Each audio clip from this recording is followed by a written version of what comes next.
Pekný večer, vážené dámy a páni, priatelia, kamaráti, zástupcovia výtvarnej obce a kultúrnej obce, aj fotografi, ktorí boli pred chvíľkou dolu na svojej vernisáži a stretnutí.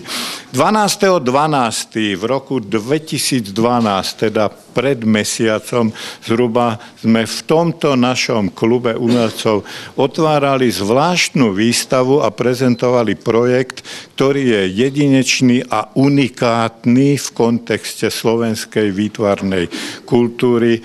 Projekt LU, čo neznamená LA je Los Angeles a LU znamená Lingua Universal. Projekt, ja som to skorej pomenoval vízia univerzálneho jazyka, čiže akéhosi nového budúceho esperanta tohto nášho sveta, krásneho aj hriešného, taký, aký je a aký si ho robíme.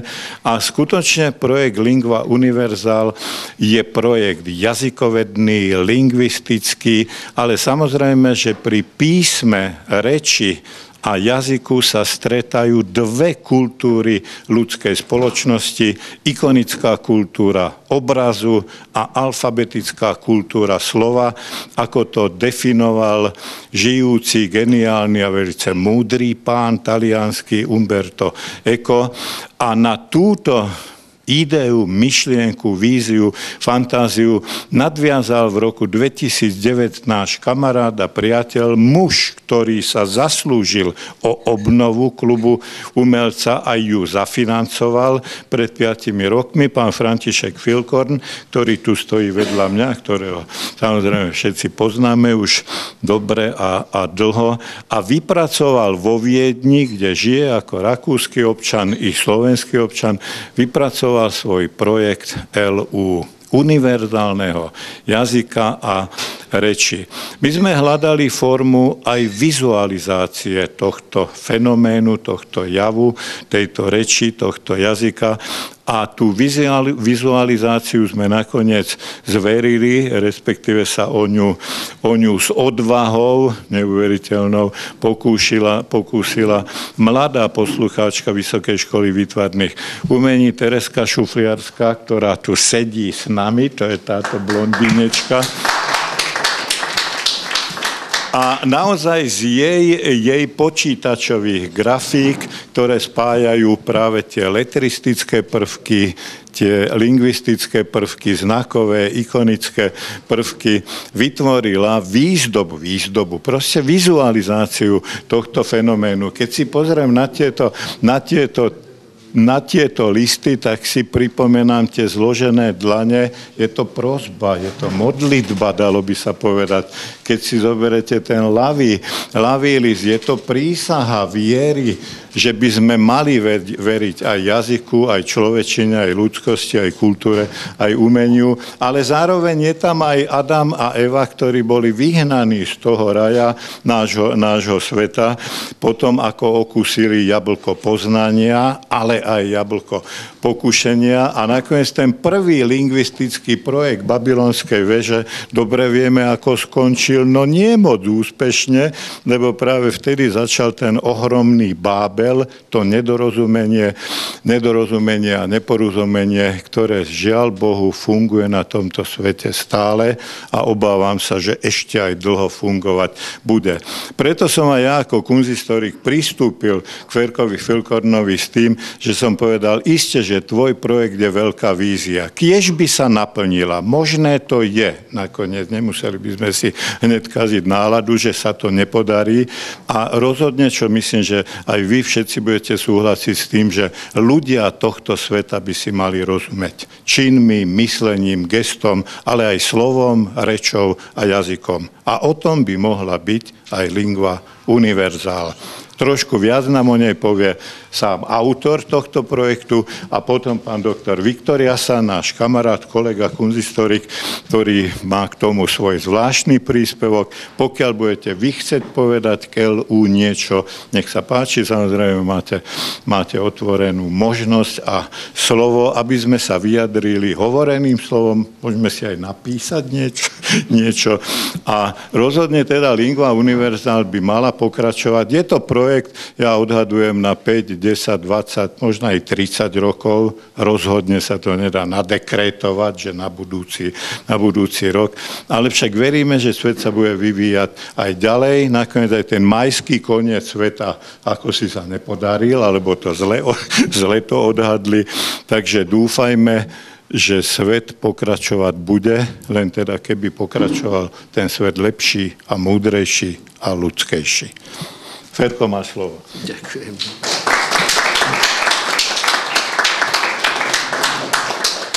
Tak príjemný podvečer, vážené dámy a páni. Ja bohužiaľ nemám ten dar reči, jak má môj kolega Bobeš Bachráty, tak vám prečítam. Zhruba pred mesiacom v týchto priestoroch sme prezentovali ideu globálneho jazyka. A rád by som vám túto ideu znovu pripomenul. Ideu nového globálneho a univerzálneho jazyka, v ktorom bude každý existujúci a možno už aj zaniknutý jazyk zastúpený minimálne 20 slovami. Nápad je veľmi jednoduchý. A dnešná doba umožňuje výpočtové technológii robiť tak povediať zázraky. Počítače dneška dokážu spracovať databázy obrovských rozmerov. A moja idea, vytvoriť jazyk, ktorý bude zložený z cirka 62 000 slov. Slova budú vyselektované počítačom z cirka 6 000 jazykov. Z toho 50% slov, čiže 31 000 pojmov, prípadne na štátne, poťažne úradné jazyky. Druhá polovica, 31 000 slov, pojmov, sa rozdelí medzi cirka 5800 neštátnych jazykov. To znamená, že na každý neštátny jazyk prípadne minimálne 5 až 6 slov. Približne 6 000 tímov, z ktorých každý bude počítať minimálne 3 členov, študent, jazykovedec, dobrovoľník, to znamená 18 až 20 000 ľudí sa bude podieľať na spracovaní všetkých existujúcich jazykov do rovnakej písomnej a fonetickej podoby. Vznikne takto databáza asi 372 miliónov slov. Tím lingvistov vytvorí novú gramatiku, ktorá bude jednoduchá a ľahko naučiteľná. Ďalej sa určí tón, melodičnosť nového jazyka, následne sa vytvorí tím počítačových expertov, programátorov, ktorí na základe uvedených kritérií naprogramujú softvér tak, aby z toho mora slov podľa následovného vzorca vyselektovali vhodné slova a pojmy pre lingua univerzale. Takto vznikne reč, ktorej každý obyvateľ našej zemegule bude zastúpený minimálne 20 slovami.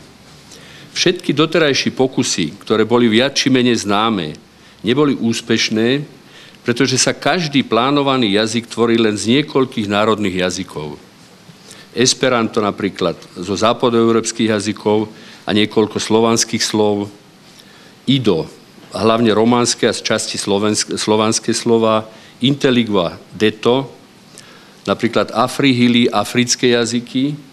Slovio, tiež nová reč, ktorá vznikla, bola zo slovanských jazykov. A nedávno, asi v roku 2006, vznikol tiež jazyk, ktorý sa menuje Lingua de Planeta z cirka 12 najrozšírenejších jazykov. Moja idea však zahrňuje všetky jazyky, ktorým sa súčasne na našej planete Zem rozpráva. Mojou snahou je vytvoriť reč, ktorá bude relatívne spravodlivá voči každému človeku, žijúci na našej planete. Vytvoriť reč, ktorá bude ľahko naučiteľná, reč, ktorá bude férová a reč, ktorej sa každý obyvateľ našej planety nájde. Nebudem vás teraz otravovať približným časovým harmonogramom, ale cirka za 35 rokov by tento jazyk mohol sa už rozprávať medzi deťmi v školských záhradkách a tak ďalej a mohli intelektuáli už týmto jazykom vedieť rozprávať, jak nám doba trošku bude fandiť. Spomínal som už pri úvodnej prezentácii Lingua Universale, že to, čo tu bolo prezentované, na viacerých z vás urobí dojem chaosu, nepochopenia. Alebo si pomyslíte, že tento človečik by sa mal nechať radšej liečiť. Ja som však presvedčený, že čas ukáže, že všetko, čo tu bolo povedané, má od A až po Z absolútnu logiku. Už len tvorba lingua universale spojí všetkých ľudí žijúcich v každom, aj v málo alebo vôbec nepoznanom kútiku sveta. Všetky jazyky budú musieť byť pretransformované do spoločnej fonetickej podoby a do spoločného písma. Každý obyvateľ našej planety bude v lingua universálne zastúpený v štátnom alebo úradnom jazyku a každý neštátny alebo neúradný jazyk bude v novom jazyku zastúpený minimálne 5 až 6 slovmi. To znamená, že lingua universálne bude vlastným jazykom každého človeka na našej zemegule. Za 25 až 35 rokov môže vzniknúť pravá, nie jednonárodná reč každého, reč univerzálna, reč svetová, reč, ktorou sa každý s každým bude vedieť dokonale dorozumievať. Bez toho, aby akýkoľvek národ bol voči inému zvýhodnený. Dneska napríklad Angličania, Američania, Austrálčania, Kanadania sú v dnešnej tzv. Svetovej reči oproti iným národom, Číňanom, Indom, Arabom, Rusom, Španielom, Afričanom, Nemcov, obrovsky zvýhodnení. Pretože tzv. Svetový jazyk dostanú už do kolísky. Naproti tomu ľudia z neanglicky hovoriacich národov, keď nie sú dcérky alebo synkovia bohatých alebo vzdelaných rodičov, sa začnú učiť jazyk, ktorý je v dnešnom vedeckom svete jediný, možno len v 20 rokoch. Pýtam sa vteda, kde je tu rovnosť, férovosť vo svete vedy a prakticky vo všetkých iných sférach života? Vážené dámy, vážení páni, milé študentky a študenti, prosím každého z vás, z dôvodov, ktoré som vám chcel v tých pár minútach priblížiť, o pomoc, pretože to bude veľmi zložitá, veľmi zdĺhavá, veľmi namáhavá a taktiež finančne náročná úloha, ktorá nás v najbližších rokoch očakáva. Verím, že sa nám podarí vytvoriť v relatívne krátkej dobe, počítam do 5 rokov, lingua universale, svetový jazyk, a potom sa uvidí, či ľudstvo konečne po 1000 ročiach sa znovu vráti do čias, keď každý každému dokonale rozumel. Ďakujem vám všetkým za pozornosť a trpezlivosť.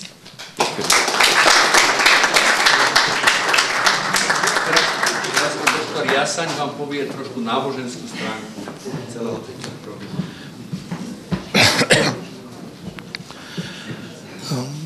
Ja som veľmi privítal tú myšlienku mojho kolegu Františka Filkorna s tým, že chce bojovať o to, aby ľudia rozprávali jedným jazykom. Môj profesor, ktorý ma učil na konzistórii, Bobeš Bachraty, tu už povedal trošku a predstavil mladú výtvarničku a ja som veľmi rád, som šťastný, že pri tom, že to prezentovala vizuálne, siahla po Biblii. A ja, aj moja úvaha k tomu, a mohol by som na to veľmi dlho hovoriť, ale nebudem tak dlho hovoriť, len chcem v niektorých bodoch povedať, ako som k tomu prišiel, že mohol byť jeden jazyk a prečo, keď postavili Babylon, potrestal Boh ľudí tak, že rozprávajú toľkými jazykmi. A aká cesta by mala byť naspäť, aby sme rozprávali jedným jazykom. A tak moja úvaha smerovala k tomu, že už 20 rokov čítam knihu Abrušina Vo svetle pravdy, pretože považujem to za novodobú Bibliu, ktorú on vysvetľuje ľuďom stvorenie sveta, vznik nespočetne veľa náboženstiev, to znamená nespočetne veľa ciest k tomu, že každý chce ísť k Bohu, len jeho cesta je iná. Filozofie, izmy a všetky viery idú vlastne k jednému cieľu, len tých ciest je veľa. A tak som prišiel k úvahe o tom, že v Babylone bol jeden jazyk, a ľudia sa potrestali sami, nepotrestali ich Boh. A ten jazyk bol jazyk k Bohu. Jazyk Boha. Na začiatku bolo slovo. Slovo bolo od Boha a slovo bolo Boh. To znamená, že v Babylone stratili jazyky, nie to, stratili tú vieru a poznanie. Viera nestačí. je málo viera. Musí byť poznanie. Poznanie Boha je vlastne to slovo. A tak, ak ľudí budeme aj učiť jazykom univerzálnym a nepresvedčíme ich o tom, že to je jazyk ten, ktorý potrebujú, nebudú hovoriť. Veď každý hovorí o miery rôznymi jazykmi a mier nie je. Každý hovorí o náboženstvu, o Bohovi a už dneska možno ani samotní kňazi neveria a hovoria o tom, že Boh je veľmi ďaleko. Ale oni sú zástupcovia a vykladačmi Boha. Je málo viera, je poznanie. A ďalšia vec je, že ľudia sa modlia, omielajú Otče náš a v podstate už pri prvej, druhej vete to premenia na prosby, vlastne na žobranie niečoho, čo potrebujú a potrebujú väčšinou fyzické. Takže zabudnú aj na to, že buď vôľa tvoja na nebi, tak ako na zemi. To znamená, že my sami, keďže sme duchovnej podstaty ako ľudia, musíme nájsť ten jazyk Boha a keď ho budeme poznať, tak jednoducho sa naučíme jazyk. A ďalšia vec, ktorá má to, že na Túrice, keď sa zjavili jazyky horiace nad hlavami apoštolov, výklad v Biblii hovorí o tom, že Kristus im dal dar reči, dar jazykov a oni odišli do sveta hlásať evanjelium. Znovu, aký jazyk? Ja si nemyslím tak, že jedným myhnutím vedeli grécky, anglicky, pohansky alebo niečo. Vôbec nie. On im znovu obnovil ten starý, pradávny jazyk od Boha, pretože on bol syn Boží a on mal tú moc, aby išli hlásať. A za 2000 rokov sa im to nepodarilo. Pretože tie cesty boli rôzne. A až bude jedno poznanie a jedna cesta, bude aj jeden jazyk. Ja všetkým, čo sa do toho projektu pustia, dám veľkú odvahu a na druhej strane, tak ako to kolegynka urobila, modliť, prisahať a snažiť sa poznať. Ak nájdeme tú cestu, bude aj jeden jazyk. Ďakujem.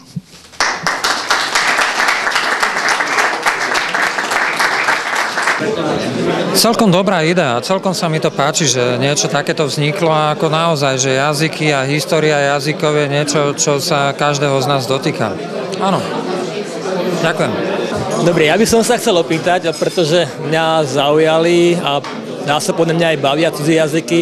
Som veľa športoval a v určitej dobe som hovoril v celku na slušnej úrovne 5 svetovými jazykmi.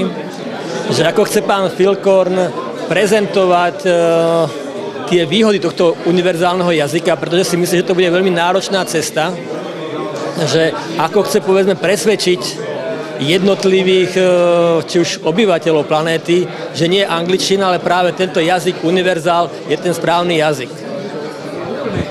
No tak moja odpoveď je celkom jednoduchá. Angličtina nie je svetový jazyk. On sa síce užíva ako svetový jazyk, ale je to nie je univerzálny, to je jazyk národný, anglický jazyk. To znamená, že každý Angličan je nadšený tým, že má svetový jazyk, že sa nemusí jazyk učiť nový, že prakticky sa narodí a rozpráva s ním, ale napríklad Číňan, alebo Mongol, alebo Arab túto výhodu nemá, pretože on sa narodí, určite ako v detstve nerozpráva týmto jazykom, niekedy sa začne učiť tým jazykom, žije povedzme v arabskom štáte, či už v Egypte, alebo v Saudskej Arábii, alebo v Číne, a nepoužíva tento jazyk permanentne. To znamená, že on je vždycky v nevýhode, pretože Američan tento jazyk používa doma, používa ráno, keď sa zbudí, používa pri raňajkách, používa v jakékoľvek svetovej komunikácii, povedzme v umeleckých záležitostiach, či už sú to kultúrne nejaké predstavenia a tak ďalej. Stále v novodobej reči je stále ten anglický jazyk. Či už sú sympózia, je anglický jazyk. To znamená, že on má stále jeden jazyk, stále svoj rodný jazyk. Naproti tomu Arab, Číňan, Rus, tú výhodu nemá. A mojou úlohou je prakticky toto odstrániť, alebo pokúsiť sa odstrániť. A nebol to jediný motív, prečo som tento jazyk ako vymyslel. Ten jazyk som vymyslel úplne z iných dôvodov, ale postupom času som si tiež premietol, že v podstate neviem si predstaviť, že je to pre mňa nepochopiteľné, že ľudia jednoducho túto nevýhodu akceptujú a chcú priznať, aj priznali už pomaly, a mládež už bere angličtinu ako svetový jazyk. To znamená, ja nechcem bojovať proti angličtine ako takej, ale chcem jednoducho, aby vznikol jazyk, keď to už má byť svetový univerzálny jazyk, aby každý mal rovnakú šancu. No, ja viem, že... mi nejakým spôsobom evokuje ďalšia otázka. Napríklad, keď si predstavíme, že na svete máme strašne veľa jazykov, ak som pochopil, takže by ste chceli ten jazyk zostrojiť aj zo štátnych jazykov, aj zo neštátnych jazykov. A povedzme, že taká slovenčina, akým percentom bude zastúpená v takomto univerzálnom jazyku a či toto malé percentíčko bude stačiť pre Slovákov, že ich presvedčí, že povedzme, 0,5% univerzálneho jazyka bude slovenčina, či to bude dostatočný motív pre Slovákov sa týmto jazykom vôbec zaoberať. Moja odpoveď znie takto, že v tzv. Svetovom jazyku v angličtine Slovensko nemá absolútne žiadne slovo. To je jedna. V tomto jazyku podľa našich výpočtov, jak vedci zoberú ten môj rozpočet, tak bude mať slovenčina okolo 45 až 50 slov. 45 až 50. Tým, že tam bude ruština, bulharština, čeština, polština a tak ďalej, možno 350 miliónov je Slovanov, tak niektoré niektoré slová tak ďalej budú znovu Slovákom veľmi dobre zrozumiteľné. To znamená, že Slováci možno, že budú mať 200 slov v tom jazyku, ktoré bude rozumieť. Ale každopádne bude to spravodlivejšie, pretože tá idea, doteraz všetky tie jazyky boli tak, že povedzme Esperanto bol jazyk, ktorý bol vytvorený z európskych jazykov. Bolo vytvorený hlavne zo západoeurópskych jazykov. Slovanské jazyky tam mali pár slov a tak ďalej. A prečo by napríklad nejaký Číňan mal rešpektovať a mať si pribrať ten svoj ako jazyk za svoj, keď tam nemá ani slovo? No a v mojom jazyku Číňan bude mať napríklad 3,5 tisíc slov. Hindu tam bude mať povedzme 3000 slov. Angličtina bude mať tiež tých 2800 slov. Ruština bude mať povedzme 500-600 slov a tak ďalej. To znamená, že každý človek bude zastúpený v tom jazyku minimálne dvakrát. To znamená, že svojim štátnym jazykom a jazykom podobným, keď budú mať podobné slova, a každý napríklad, Indián alebo Afričan, ktorý má ako štátny jazyk angličtinu, bude mať aj svoj vlastný jazyk minimálne tých 5 až 6 slov. To znamená, že ten princíp je ten, že každý človek bude sa cítiť, že to je jeho jazyk. A či to ľudia príjmu alebo nepríjmu, to je veľmi ťažko povedať. Bude treba strašne veľa peňazí na to.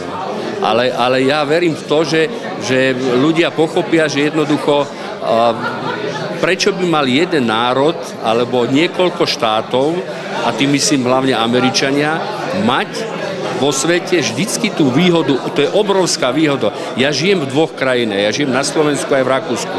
A ja viem, aký ja mám koľkokrát handicap, keď jednoducho som rozčúlený, som povedzme pozitívne alebo negatívne rozčúlený a jednoducho nenachádzam slova. Ten problém Američan nemá, ani Angličan. A prečo by ako tento národ mal byť zvýhodnený väčšine? A ja si myslím, že keď si to ľudia uvedomia, či už Číňania, alebo Rusi, alebo kdokoľvek, nie anglicky rozprávajúci človekom, takže že to bude dostatočná motivácia, že jednoducho možno, že ma podporia finančne. Myšlienka, ale podľa môjho názoru na takýto projekt treba aj veľkú propagáciu. Či s tým nejakým spôsobom rátate? My máme také, že naše prvé kroky budú asi následovne. Ja budem konzultovať a oslovím všetky jazyky, všetky organizácie jazykov, ktoré doteraz existujú. V prvom rade začneme oslovovať Esperanto, lebo to je najrozšírenejší. Potom napríklad tá idea, tá reč Lingua de Planeta, ktorá vznikla 2006, sa veľmi, ja som to vôbec nevedel, ale sa veľmi podobá mojej idee, len oni majú tak, že 12 najviac rozšírených rečí a ja budem mať 6000 rečí a môj jazyk bude skôr priateľný, pretože bude jazyk každého. Ich idea bola taká, že si spravia, ja neviem, čínština, hindu, angličtina, myslím, že ruština tam bola, arabština, španielčina, jazyky, ale zase je tam ohromný prebytok európskych jazykov. A niektoré jazyky vôbec nie sú tam spomenuté. A môj jazyk, teda jazyk ELU, náš jazyk, dúfam, bude mať tú výhodu, že každý jazyk na svete, ktorý sa štátne rozpráva, bude zastúpený počtom obyvateľov a každý neštátny, aj ten najposlednejší jazyk, kde dneska rozprávajú možno, že 500 ľudí, niekde v Indii, v nejakej džungli, aj ten tam bude zastúpený. To bude ohromná práca, pretože zostaviť z nejakého indického jazyka všetky tie pojmy vymenovať, neviem, či to vôbec existuje, ale človek sa musí o to pokúsiť. A dúfam, že sa to podarí. Ja si myslím, že som vám dostatočne odpovedal. Ďakujem, pán Filkon, určite veľmi zaujímavá idea, myšlienka. Držím vám palce. Ďakujem. Ja som si pred rokmi vymyslela, myslím, že s touto témou to má dosť blízko, že žijeme v trojrozmernom svete a ja som si vymyslela, že ten trojrozmerný svet je vlastne aj spôsobe myslenia. A som si povedala 3 Pčka. Prežiť, poznať, pochopiť. Keď cez toto prejdeme a pochopíme, môžeme sa priblížiť skoro k tomu 4. rozmeru, ktorý už je matematicky vypočítaný a podľa mňa je to kontakt. Vlastne kontakt, keď toto pochopíme a vlastne tento jazyk, táto idea je podľa mňa tým krokom k tomu poznaniu toho všetkého a k tomu kroku do toho 4. rozmeru. To je len taká moja úvaha. No tak určite, že je to veľmi zaujímavý projekt a myslím, že aj tú šancu na úspech má, lenže to je taká dlhodobá vec, že to veľmi veľké obdobie času musí prejsť, aby sa to nejakým spôsobom ujalo, aby to ľudia pochopili, aby mali k tomu nejaký vzťah aj rešpekt, aby mali záujem o to a tak ďalej, lebo ľudia sa vždycky prispôsobujú podľa toho, že či vidia, že či sa to darí, či sa to dá zrealizovať, alebo sa to nedá zrealizovať. A keď uvidia úspech, že sa to bude fakt dať realizovať, tak ja myslím, že tí ľudia budú mať aj záujem o to, aby sa ten jazyk nejakým spôsobom rozšíril, aby sa to dalo používať v praxi. A budem rád, keď sa to tedy ako podarí a bude taký jazyk, aby sme si všetci medzi sebou v tých rôznych končinách sveta vedeli porozumieť a rozumieť aj tak doslovne, že o čom sa rozpráva, keď sa niekto s niekým rozpráva. Tak ťažko povedať, lebo už taký projekt samozrejme bol, kedysi veľmi dávno, ale myslím si, že je to tak trochu konkurencia angličtiny, ktorá začína vlastne robiť latinčinu súčasných čias. A no, je to veľmi ťažké, lebo to by muselo zasiahnuť trošku širšie oblasti a nielen umelecké, ale aj určite iné. Takže no, dávam tomu tak 50/50. A vy by ste boli za, aby takýto jazyk existoval? No, ako exkluzivita áno, ale myslím si, že v praktickej rovine to je veľmi ťažké, aby to bolo realizované. Я человек верующий. С точки зрения верующего человека я согласна, что люди должны найти общий язык, и как было изначально.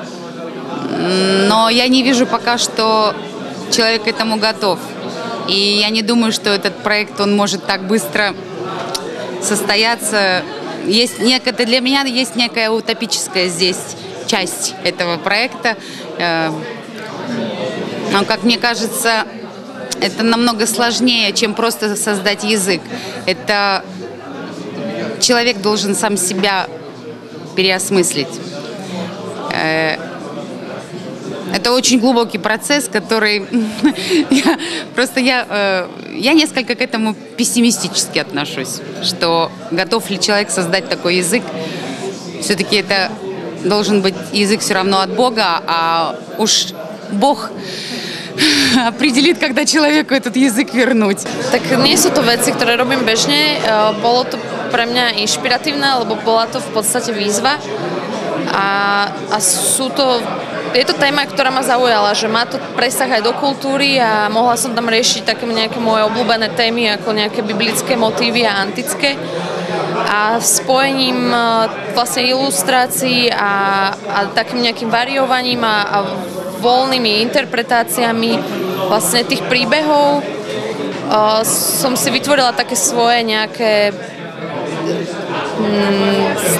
ako by som to povedala, nejaké stanovisko v rámci tejto témy. A takže inšpirácia prišla hneď, ako bola zadaná úloha? Áno. A ktorý obraz je taký najobľúbenejší? Ťažko povedať, lebo ku každému mám nejaký taký vzťah, pretože oni sú rozdelené do viacerých celkov. Mám tam vlastne idoly, ženský a mužský idol, čo je napríklad Discobolos a Pandora, ktoré vlastne nejako voľne sa hrajú s písmenami a so symbolmi. Potom tam sú napríklad motív rúk, ktoré prosia dajme to za jazyk. A potom sú tam len čisto letrizmy, len hra s písmenami a potom už len nejaké tie biblické motívy ako vyhnanie z raja a babylonská väža. Tak samozrejme, že optimistická predpoveď je, že to osloví ľudí. Verme tomu, že to ľudia osloví a ja vítam každú novú vec, za ktorú ľudia bojujú. Treba vymýšľať nové veci, treba za to bojovať a nakoniec sľubuje sa, že to bude taký pekný, spevavý jazyk a že tam budú zastúpené všetky jazyky sveta, takže uvidíme. Držíme palce. Držím palce. Vy ako spolužiak pána Klikorna, čo si myslíte o tomto projekte? No, držím mu palce. A vyžaduje, teda bude to záležať, či to bude úspešné, alebo to nebude úspešné. Bude záležať v prvom rade od jeho vytrvalosti, aby tie prekážky, ktoré sa už teraz ako začínajú rysovať, hlavne čo sa týka finančného zabezpečenia a vlastne zoskupenia nejakých tých správnych ľudí, ktorí by začali pracovať na tomto jazyku, tak toto bude najdôležitejšie, aby celá táto akcia ako pokračovala ďalej. A podľa vás, aká je úspešnosť? Myslíte, že to bude mať nejaký úspešnosť? No, hovorím, záleží to od toho, aký kolektív dá dohromady. A predpokladať výsledok teraz si myslím, že je veľmi ťažké. Môj názor, ja som väčšinou pesimista a väčšinou skoro ku všetkým veciam sa stávam veľmi pesimisticky. A napríklad tuto by som sa obával toho, že ako bude v konečnom dôsledku znieť, ale som sa práve dozvedel, že to nebude žiaden problém, takže to je, možno to má budúcnosť. Nájsť melodiku, láskavosť, porozumenie a ďalšie reči. Nie je to na 5, na 10, na 10, na 200 rokov, možno na 1000 rokov, možno to nájdeme. A je to veľmi potrebné.